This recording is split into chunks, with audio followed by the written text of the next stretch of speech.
Good morning students. Today class I am going to explain how a circular current loop acts as a magnetic dipole.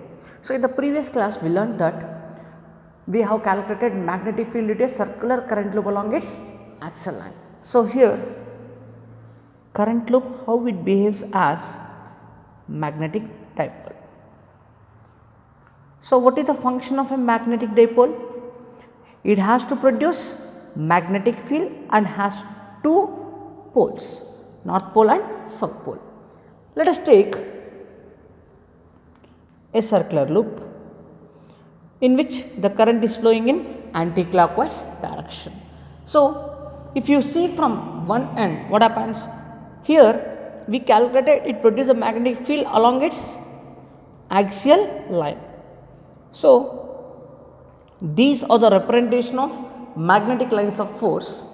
If you see from here, if current is in anti-clockwise direction,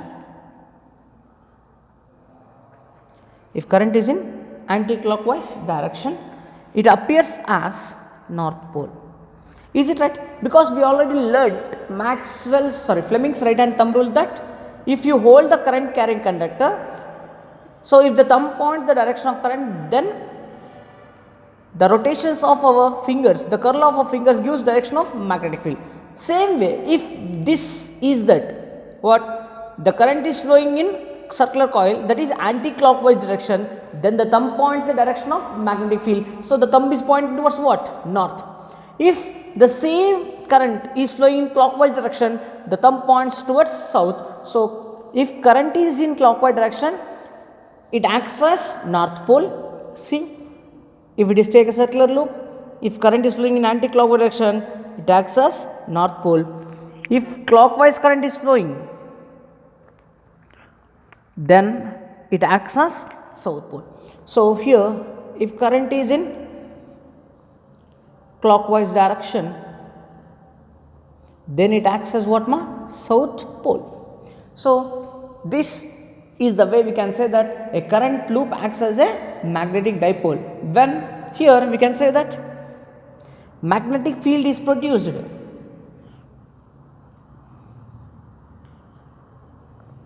around a circular loop.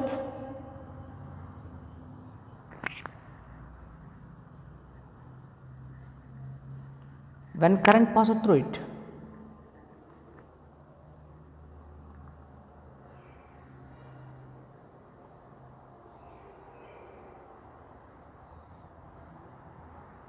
Okay, so let's prove. This is experimental verification and we can prove mathematically. So we already derived electric field dipole along its axial line, right? So let us see that. Let us condition the condition that electric field due to a dipole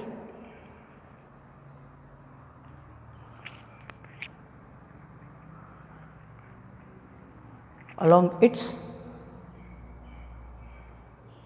axial line. In first chapter we derived that E axial is equals to 1 by 4 pi epsilon naught 2p by r cube.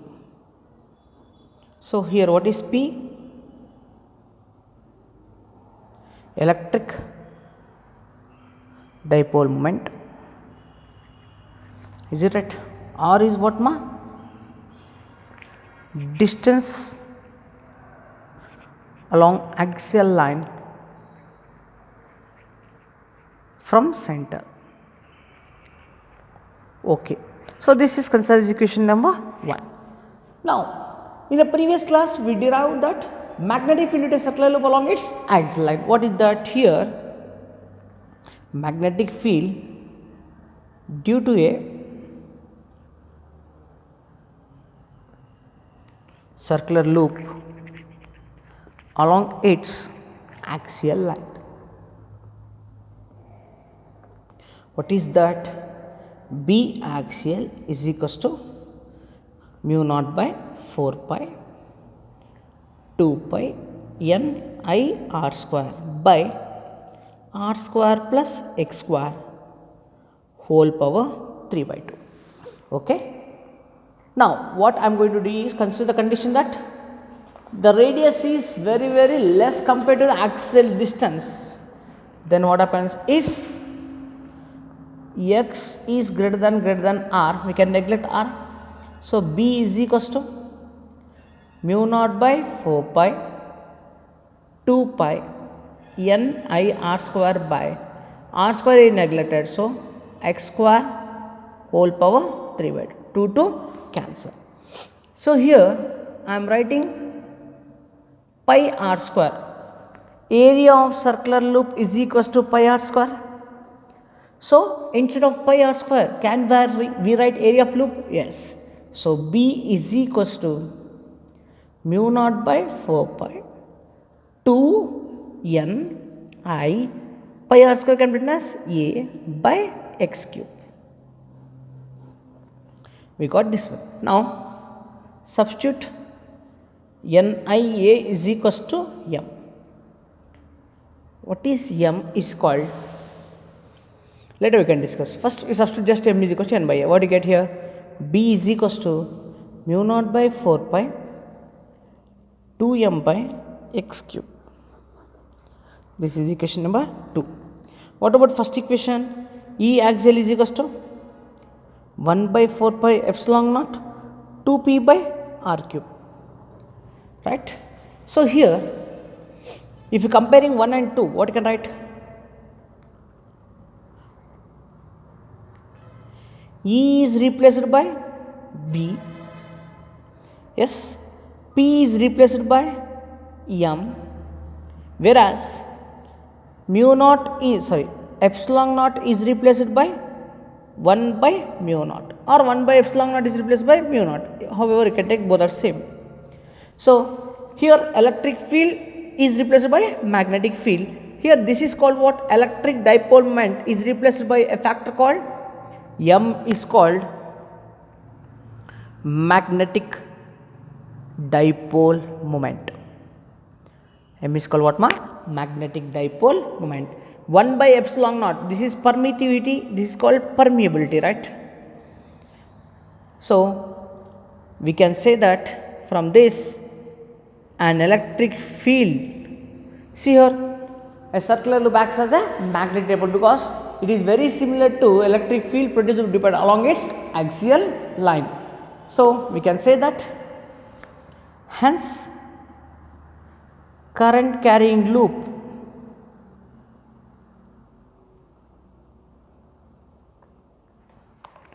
acts as a what? Acts as what? Magnetic dipole. So there is nothing much differs that if it is a magnet or a current carrying circular loop, both will produce as magnetic field.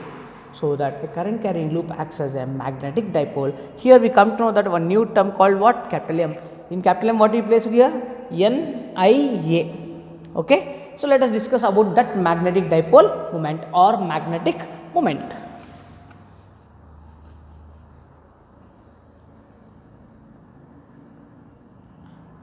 So it is called as magnetic dipole moment or magnetic moment, both refers to the same. What is magnetic moment is represented by m bar. So we are representing this vector. So it is a vector quantity. It is defined as what we substitute there? NIA, right? Where n is number of turns. For one turn, I into A. What is I? Current, and A is what? Area of cross section. It is defined as product of, it is defined as what? Product of current and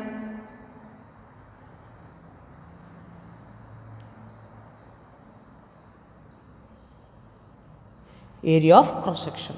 So magnetic moment is defined as the product of current and area of cross section. So the formula is m is equals to NIA for n turns. If you want to write the SI unit, what is the SI unit? For number of turns, no units. For current, ampere. Area of cross section, meter square. If you want to write the dimensional formula, A meter square L square. So AL square. So it is a vector, right? What is its direction? Its direction is perpendicular to the plane of the loop. Is vector quantity whose direction is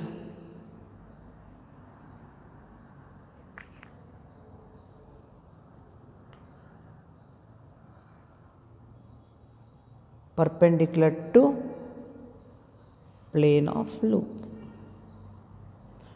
So this is magnetic moment. So what is magnetic moment, ma?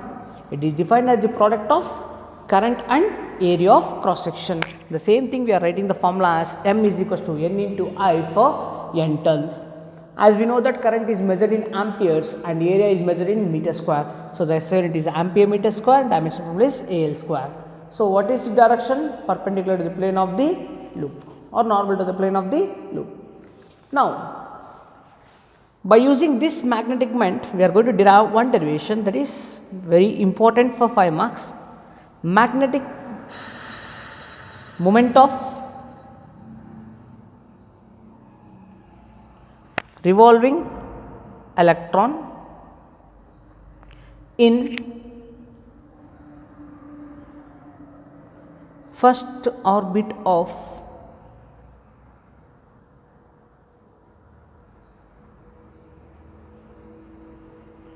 hydrogen atom.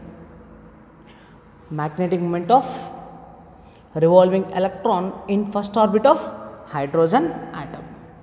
See, what is magnetic moment? Current into area of cross section. Let us take hydrogen atom. As we know that at the center nucleus will present and electron is revolving around the nucleus. Let us take the distance between the nucleus and the radius is r. Okay. Now what we calculate? I and area, right? Yes. Current flowing in the loop. Current flowing in the loop. Because this acts as current loop, because a current charge is moving in a circular loop means it produces current as well as magnetic field. Let us see first current. What is the current?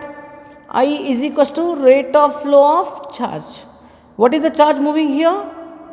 E by time. We don't know how much time will taken. Time taken to complete one rotation. Time taken by the electron to complete one rotation. Then what you get, ma? Time t is equals to distance by velocity. How much distance it is traveling here? Circumference of the circle 2 pi r by v, substituting in equation number 1. From 1 what do you get? I is equals to E by 2 pi r by v, that is equals to what? EV by 2 pi r. So got it, right? So this don't take one equation, this is equation number 1. We got current. What we have to find again? To magnetic moment, area of cross section. So this is what?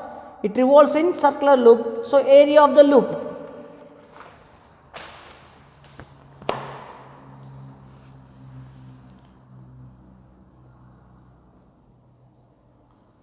A is equals to pi r square. Therefore, magnetic moment M is equals to, what is the formula kana? For one turn only na? Because in hydrogen atom only one orbit will present in which electron is revolving. Remaining orbits are also present but electrons are not revolving. So I EV by 2 pi r. Area of cross section is pi r square. R cancel, pi also cancel. So magnetic moment is equals to EVR by 2. So here they consider Bohrs theory. So according to second postulate of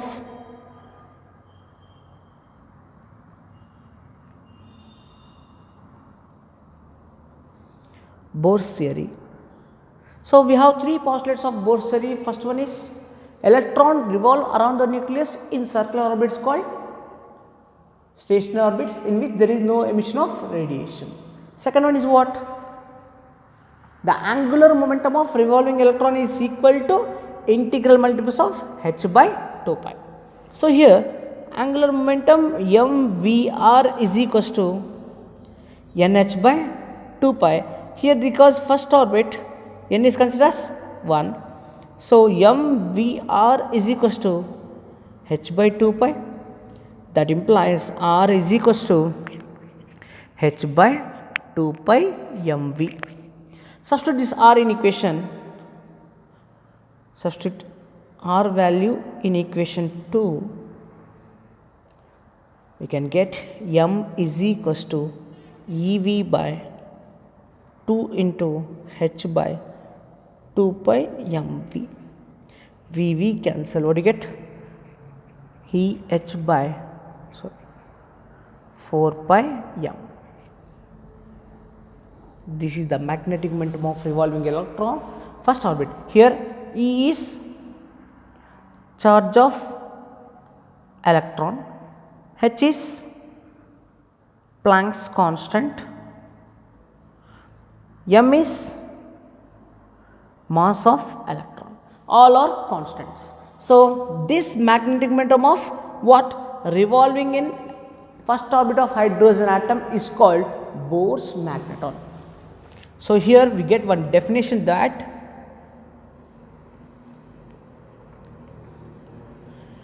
Bohr's magneton, it is represented by letter mu e. One mark, very important definition. So what is the Bohr's magneton? The magnetic momentum of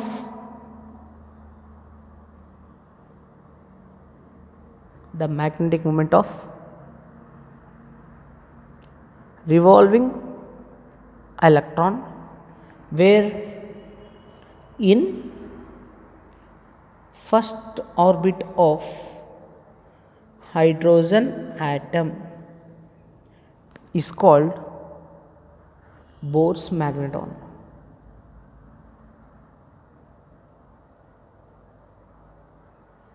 So the magnetic moment of revolving electron in first orbit of hydrogen is called what? Bohr's magneton. Here all are constants. It is represented to what? Mu e is equals to EH by 4 pi m suffix e, that is equals to, substituting all values, we get the value as 9.27 into 10 raised to minus 24 ampere meter square. So this is the derivation of magnetic moment of revolving electron. Just one see here. We know that what is magnetic moment? The product of current and area of cross section. So that we are going to derive the magnetic moment of revolving electron in first orbit of hydrogen atom. So according to Bohr, let us consider an electron is revolving on the nucleus in the hydrogen atom.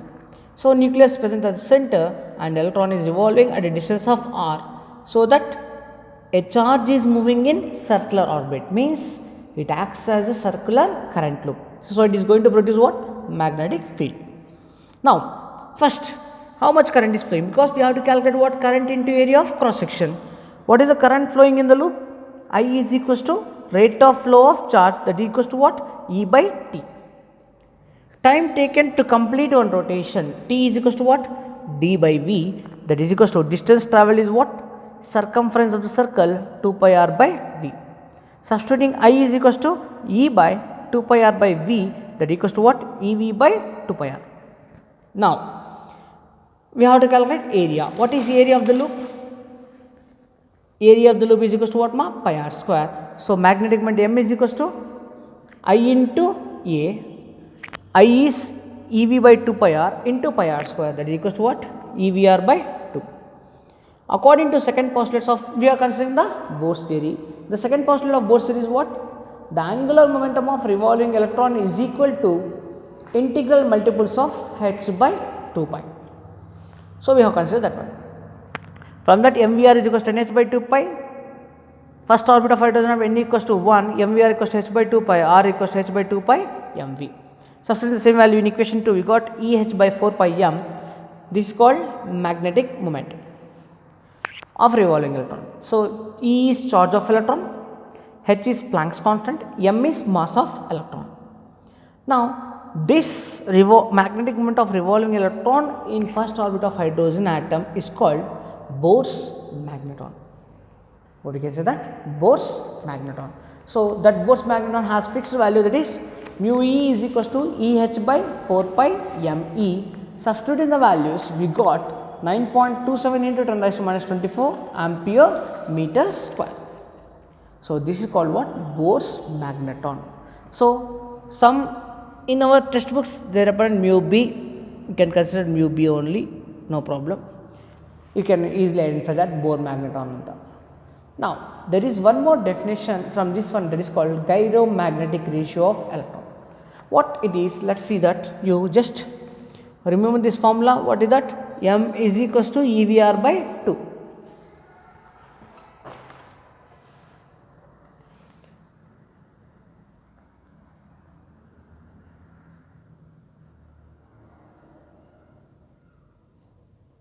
So what is gyromagnetic ratio is nothing but it is defined as the ratio of magnetic dipole moment of electron to angular momentum of electron. Magnetic dipole moment of electron to what? Angular momentum of electron. It is defined as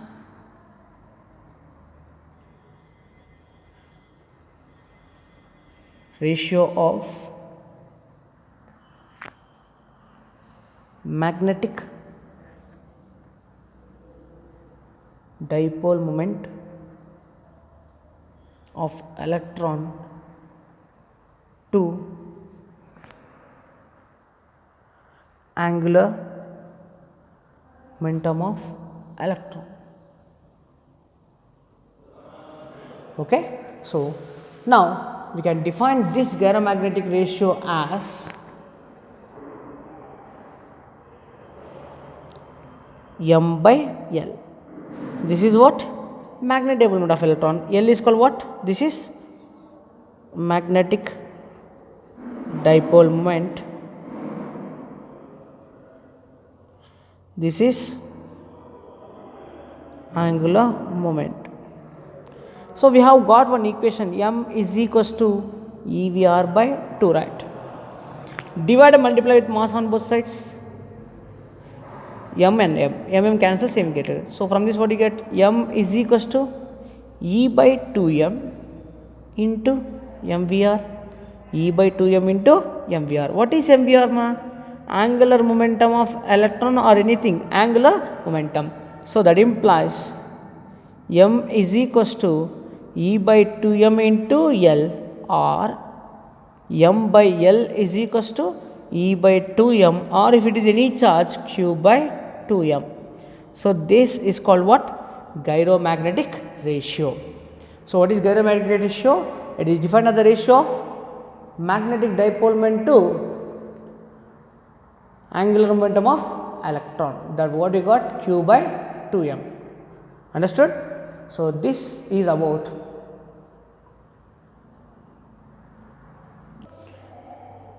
and let us discuss. Similar to Bohrs law, there is one more law which is used to simplify the complex that comes in derivations, that is Ampere's circuital law. Ampere's circuital law. So it is also very similar to Bohrs law. So Bohrs law provides a relation between what? Magnetic field and current flowing through the conductor. This Ampere's circuital law also provides the relation between magnetic field and current flowing through the conductor. So what's its statement is, so the very important statement, okay, I'll write the statement first. This is called line integration of two vectors. What are the two vectors? B and DL, where B is called magnetic field, DL is the small element that we are going to consider, is equals to mu naught times of net current flowing through the closure surface. The same as, this is very similar to what? This is analogous to Gauss law. According to Gauss law, we know that the charge at rest produces electric field.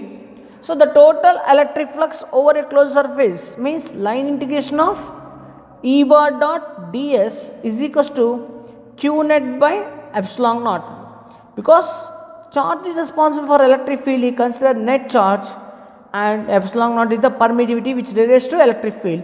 The same thing here replaced by B, and surface area is replaced by length of the element. E naught is 1 by epsilon naught is replaced by mu naught, net charge is replaced by net current. So we can define or we can state the statement as the line integral of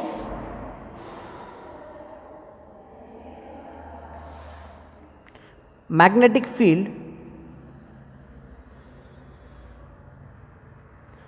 over a closed surface is equal to mu naught times the net current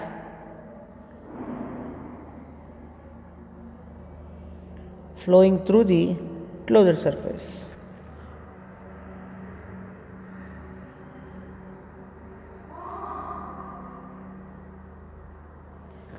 So the line integral of magnetic field over a closed surface is equal to what? Mu naught times of the net current flowing through that closed surface. Let us take that an example here. Let us consider a closed surface. This is a closed surface, right? Any surface, irregular or regular. Let us assume that the currents are flowing through the closed surface here is like this. See, the current is I1, I2, I3 and I4. So here out of 4 currents, I1, I2, I4 are moving in one direction and I3 is moving in opposite direction. So the net current is what? I net is equals to I1 is positive, I2 is negative positive, I3 is moving opposite direction. So minus I3 plus I4. So this is the net current. So we can write the ampere circular law as integration of B dot dl is equals to mu naught times of I1 plus I2 minus I3 plus I4. Here this can also be written as what? B dl cos theta is equals to mu naught into I1 plus I2 minus I3 plus I4. Here theta is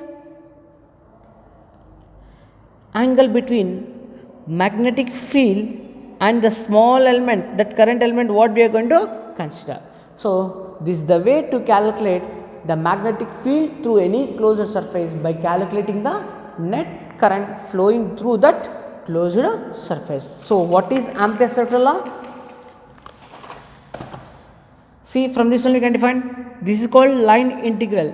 The line integral of magnetic field over a closed surface, the line integral of magnetic field over a closed surface is equal to, this is what? Mu naught times of net current flowing through that closed surface. So this law is helpful.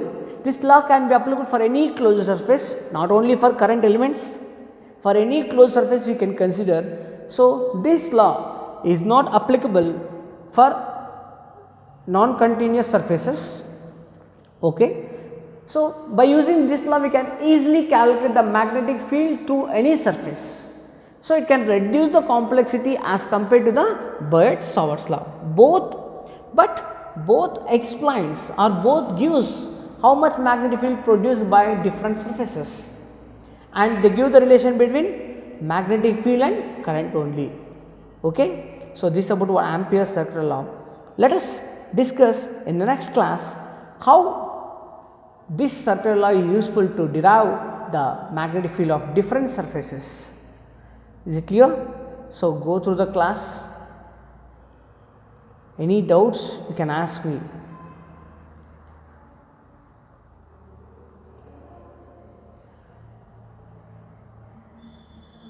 Okay students, thank you.